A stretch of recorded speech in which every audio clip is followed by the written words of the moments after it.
karaan na pagpunta doon ng inyong tiyahin ay naayos naman na yun. So sinabihan ko sila kung hindi sila magiging okay, mag-separate sila ng landas, ganun lang din. Basta ano yung tulong na pwede ko mai-offer sa bawat isa ay gagawin ko. At diretso ko pala sinabi sa isa na yun lang yung kung ano ipapadala ko sa kanila ay yun lang yung kaya ko, mga amigo. So right now kasi parang hello mga habibi! Assalamualaikum! ¿Cómo estás? ¿Bien? ¿Qué bello? ¿Cómo estás? Syukran. Syukran! Ang ganda naman ng ating mga babies! Di ba mga amigo? Tingnan niyo po ang ating mga halaman. Napakaganda naman talaga. Magandang araw po sa inyo lahat mga amigo. Nandito po tayo sa Casa Guiñana Private Resort kung saan po ay binisita natin yung ating mga bonsai, ang ating mga halaman na nagagandahan. At ang gagawin ko rito, ayan, papapinturahan ko ito. Tapos, ang bonsai pala dapat laging basa. Oo nga. Binilig ba yan? Dalawang beses diligin ha? Oo, dapat dalawang beses binidilig to. Sabi mo si So, Billy. mamaya sabihin ko kay Billy na diligan niya. So, ayan po mga amigo. So, for today's video, papakita ko na po sa inyo yung natapos sa resort ng ilang araw natin. 2 days po kami hindi nakapunta. Kaya, kahapon na pala. Hindi kami nakapunta. So, tingnan natin kung ano yung natapos ngayong araw. So, ang ganda talaga yung mga halaman natin mga amigo.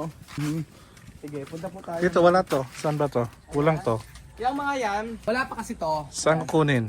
Mag-aalaga kasi tayo ng mga bonsai. So, bibili ko ng materials, tapos ako mismo ang gagawa. Ako mismo mag-trim, ako mismo mag-wawire. Kala ko kuha ka pa kay Ate Lynn. Hindi naman. Oo. So, ayan po. And then, sabihin pala kay Marvin, ayusin yung mga yung mga gamit. So, tingnan natin ang balita dito. Ano ang pangyayari. Sabihin ko nga kay Kuya. Hindi naman yung pala. Oo. Pate! May mga bakal pa dun mamaya kila yung pogi. Pakikuha mo, ano? Kunin nyo ng kunin. Kasi mamaya makakalimutan lang yun. Parang Tino, yung mga bakal kilo yung pogi, marami pa. Pag kukunin nyo, ha? Oo, pag kukunin nyo, paghakotin nyo ng paghakotin, no? Kasi pagka hindi hinakot yun, makakaligtaan. Ang dami pang bakal. Wala tayong, semento, hollow block. Gusto agad yung hollow block yun. Marami pa bang hollow block doon? Yung pa pala sa likod. Ayun pala. O, tsaka yung mga bato. Parang Tino yung mga bato, kailangan ko yung mga bato na yan. Yung malalaking bato. So, ayan po mga amigo. Nandito tayo. Ayun ang sinasabi ko oh. Huling-huli. Sabi ko na nga ba Ano ginagawa mo? Sinasabi ko sa iyo Huling. Ako sarap. Sinasabi ko sa iyo, sarap. Ay, nagpaatang yung simento. Ano gagawin? Binabantayan kung may katrabaho or wala Ayan na po. Ito gagawa na yung Ito na yung sa bubong natin mga amigo. In-order ko na. Oo. In-order ko na kasi mahirap po na. Oo. Sa totoo lang napakamahal na materials kaya sabi ko mas mainam na order na agad. So ano pala sila Nino. Ayan. So start na po. Sino ba gagawa ng Hagdan? Nino, hagdan na lang daw yung Oo nga Nino. Ay pala naka-layout na pala Mas maganda magawa na agad hagdan Parin tayo nahirapan. Tingnan nyo May puli ka pa rito. Ayan. Mag-aabutan tayo, marami tayong gagamitin. Saan? Dini. Kaya nga, di mas maganda may hagdan na, di ba? Yan, yung kakalain natin. I-layout mo na. Yan, yun ang magiging hagdan mo. Yan. Ito rin magiging hagdan. Ba't ang taas? Ilang step? 21 step pataas? Mataas kasi, no? Hindi mo matibong? Diyan? 21 piraso rin partner. May nangyabili sila na 1 meter. Gawa na. Ayun, 1 meter na granite. ganyang granite Hindi na siya yung makapal na may guhit. May guhit yung gagawin natin. Para hindi na tayo puputol. 750 yata isang pares. Okay lang. Basta wag lang para hindi na puputol. O sige. Yun ang iyaano mo. Hindi ba okay yung hagdan kunyari Pwede rin tayo sa kanya. ano ang kaibahan nun? Madaling masira lang. Hindi naman. Paway na sisira. Yung granite lifetime. Granite, lifetime na yan. Doon tayo sa lifetime. Granite na lang tayo. Granite na lang tayo para mas maganda. Ay, nag-usap pala dito. Nag-asinta na rin pala dito. Kompleto na kasi lahat yung ibabaw. Mag-aabot up. lang. Saan? Pantay-pantay na siyang ganyan. Abat pa yan nga natin mga amigo. Hanggang dito meron. Yung mga kwarto. So, hindi masyado mahaba yung hagdan. Hindi pa pwede halaba dito hahabaan dito tapos gaganon. Hindi maganda. Wala lang tayong daan. Hanggang doon lang talaga So rito hahagdan dito sa kabila. Saan ang taas niyan? Ito ang taas niya. 120 saka 150. 3 meter. Oo. Tumbok mo ng hollow block. Yan ang start ng hagdan. Yan ang start ng hagdan. Tapos, gaganon. Nagano'n tayo. Ah, Tapos may landing, landing natin, no? Ayan. landing. Ito, mag-ano pa tayo, maglalagay pa tayong halubas. Gagamitin ba natin ilalim? Saan? Pag ginamit natin ilalim sa natin, ano? Ayan, magkakaroon ko ng pagsurin. Gamitin na natin. Dito. Oo. Pinto ko rin na pwedeng puti ilalim. Dito tayo magpipinto sa gilid, ano? Oo, sige. Sayang eh, no? Bigyan mo rin yung maliit na. Ganun tayo. Oo, gamitin natin ilalim. Sayang, may bodega. Pwedeng lagay. Oo, lagay ng mga walis. Di na natin maglagay tayo ng mga walis. Kasi yung floated kasi ninong eh, may ano yun eh, no? Hindi ako bilib yun. Bumagsak. Baka bumagsak tapos eh, merong butas eh, ano eh, no? Maganda lang tingnan. Nakabaon dito, hihintil natin dito. Tsaka ninong parang kasing, pag may bata, hindi parang okay eh, no? Tapos mataas na nga yung ano natin eh, oh. Yung hagdan natin eh. Maganda rin naman yung buo. Saka na maganda yung Railings. side. Saka yung salamin dito. Ano yung salamin dito eh. Oo, yung sa may pinakasalamin. Ayun na lang. Bentahan natin. Make up pa natin. St. Peter, ano? Tapos, ayan. Makaakit nga sa taas.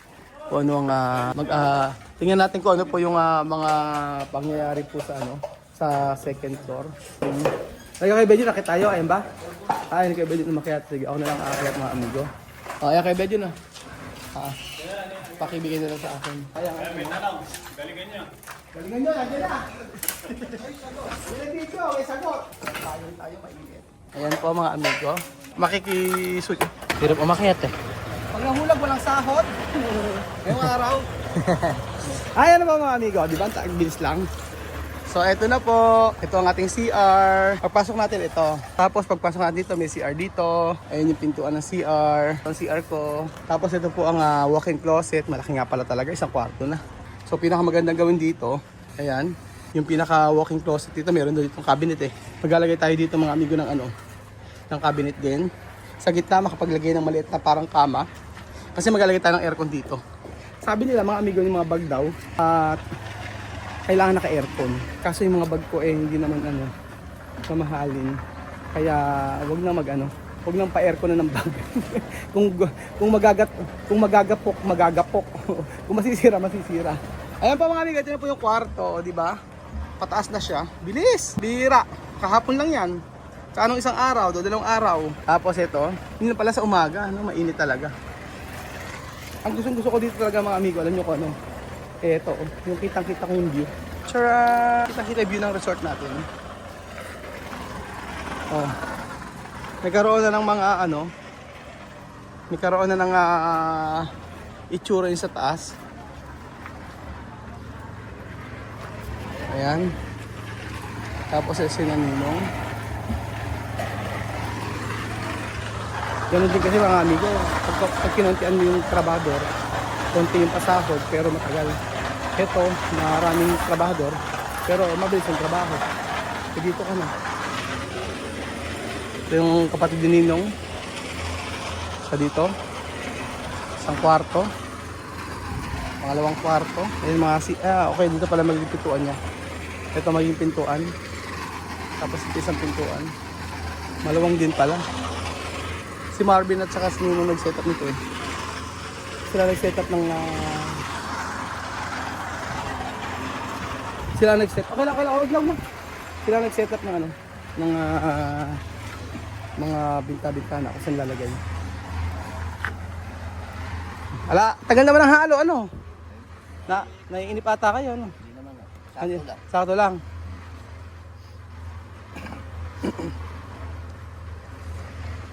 Mas maganda yata sa taas kayo maghalo. Lumali ng supot naman ng Buhatin niyo yung ano, mixer. ganyan din, ipapalit mo lahat. Samiento, tubig. Ito. O, isa baba? agad yung Sa baba na lang. Eh maganda kasi yung wala talagang pahinga, hindi ka maupong ganyan. Maganda nga ako sana. Yung ganyan. Kaya nga, dito sana yung dalawang mixer tapos eh yung parang hanggang mamayang hapon eh tapos agad. Eh. Para makakalipat kayo ng project. Parang Patayan ng katawan ano. hindi naman. Tataas din. Ayun nga eh. Gagawin natin ano.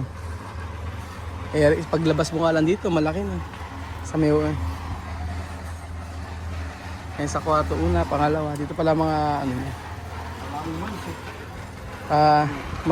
Malaki. Malaki pamilya natin. Oo, yung mga kasi mga kaibigan natin sa mga abroad. Siyempre pag pumunta dito, meron silang tutuluyan. Ayan. Ahan. Ano? Pagkayari nito? Ano na? Pwede, tagalinis. Si Lola Mayo. Ayan po. So, kanya-kanyang trabaho. Maganda tingnan talaga pagka may natatapos. So, ayan po. Ito yung CR na isa. Malaki yung CR dito sa kabila, oh. Mga amigo. Ito yung CR ng 3. Parang maganda nga. Kapalahin natin. Kagandahan na lang natin yung CR natin. Ito yung magiging bathtub. May bathtub po kasi yan, mga amigo. Parang isang room na pala. Ito yung bathtub. O, diba? Ganyan. So, ayan po mga amigo. Ito na po yung mga natapos ngayong araw. Tsaka kahapon, 2 araw po yan. Aha.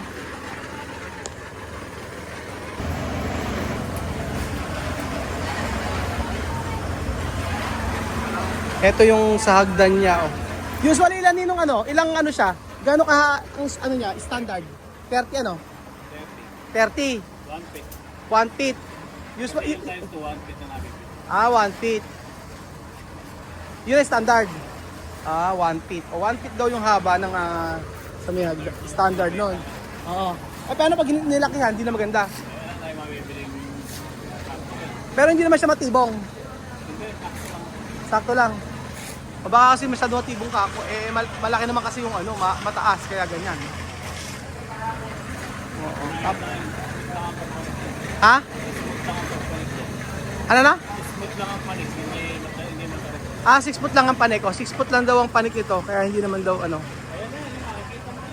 Ayan na nga. Ito na yung pag-akit mo. May landing kasi dito mga amigo. Ayan. Ito. Kumbaga ito lahat na to, parang flooring lahat yan. Kasi hanggang dito. Hanggang dito.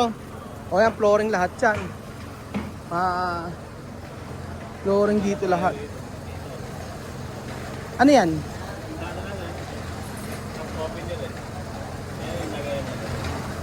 Okay. Open daw yun. Pero maganda rin naman tingnan pag ganyan yung hagdan. Nasa ano yan? Nasa railings mga amigo. Kung ano nilagay mo. Salamin lalagay ko. Maganda kasi yung salamin. Tapos, aesthetic. Aesthetic. Ayan. Tapos, ayun, nagkukwentuhan lang sila. Sige, kwento ka more. Habang busy-busy sila. Tapos, eto, maraming halo, nag-aantay. And then, pasyalan na rin po natin mga yung mga bakod na ginagawa. So, sayang kasi yung likas likas dahong papaya na gamit natin sa ating mukha kung tayo magpapaaral. Yung una, sumasali ko sa paggawa. Nagbablog pa ako. Sobra naman na. Ayan po mga amigo, ano po yung bakod. At ang sinabi ko kay Ninong, ayan na. Sila Parentino ang bahala sa mga yan. Mairaraos pala na, ayan o. Mapamalakasan. Diretso yun. Maraming patatapos naman yung mga yan. Kabili sa mga magsipagtrabaho. Tapos ang matindi nito yung paglalagay ng tambak. Ayan. Masyadong marami. Tatambak. Oo. Naka-couple short pa tayo. Couple short kami ni Marvin. Couple short daw. Pagkamukha kami ng short. Ayan. Tapos, di ba mga amigo, ang ganda. Tingnan mo. Sa umaga pa lang, hindi masyado mainit dito. Kasi ito, yan ang bahala rito. Yan dito sa part na to. Ayan. Retsuhan. Ganito. Nairaraos yan po. So, ayan si Lolo Mayo. Ayan. Ikutin ko sa inyo kung ano yung mga nagawa na. Ayan po mga amigo. Ano kayang gawa yan. Ayan. Ang dami nila. Sa totoo lang mga amigo, mga chismosa talaga yan. Ayan. Ganyan sila. Marami na silang buhay na nasir. Kapag chismis sila, tama naman, nakutin nila yung dapat nakutin. Sinabi ko kasi akutin nila yung mga ibang dun ibang mga bakal. Yun po mga amigo, yun po ang ano pa namin sa hardware mga amigo, pero kami bibilin para kay Kuya Beljun. So alam niyo po mga amigo, regarding po pala kay Joanna at kay yung pong nakaraan na pagpunta doon ng inyong tiyahin, ay naayos naman na yun. So sinabihan ko sila kung hindi sila magiging okay, mag-separate sila ng landas, ganun lang din. Basta ano yung tulong na pwede ko mai-offer sa bawat isa ay gagawin ko. At diretso ko pa sinabi sa isa na yun lang yung kung ano ipapadala ko sa kanila ay yun lang yung kaya ko mga amigo. So right now kasi parang marami kasing dapat ayusin sila Joanna. So medyo malaki yung pinadala ko para sa kanila. Tapos yung sa kabila po mga amigo ay sabi kasi sa akin ni Mami Kay at saka yung mga kaibigan ko na taga doon, tinatanong kasi kung magkano yung budget nila for food lang, ganun. So much better daw na food lang sana daw ibigay ko ngayon buwan para po at least makasurvive pa rin sila for 1 month. Pero nagkatrabaho naman yun, masipag naman si ang nanay ninyo, kahit na hindi yung padalan ay sure makakagawa ng paraan yan para po sa kanila sa pagkain nila. Kasi I think naggagawa siya ng yuka para ibenta and then nagkatrabaho siya. So kaya naman niya yun at masipag naman nga. Wala akong masasabi sa kasipagan niya. Pero yun nga, hindi na magpadala. Kahit di po magpadala sa kanya, sa totoo lang ay mamubuhit naman niya yung mga anak niya. Yun ang totoo. So syempre ang inaalala lang natin is para, kasi may apartment pa naman sila, may pinaupa naman sila, dun lang kaya na nilang mabuhay doon. Actually okay na yun. So kahit wala mo ng padala ay sure naman na okay naman yung mga yun. At ang inintindi ko lang talaga yung sa may bahay doon para matapos na. So yun pa mga amigo, masaya po tayo na matapos po at marami po natapos ngayong araw sa ating dream house. So abangan nyo po yung pagkatapos na yan po, tulugan na muna sila.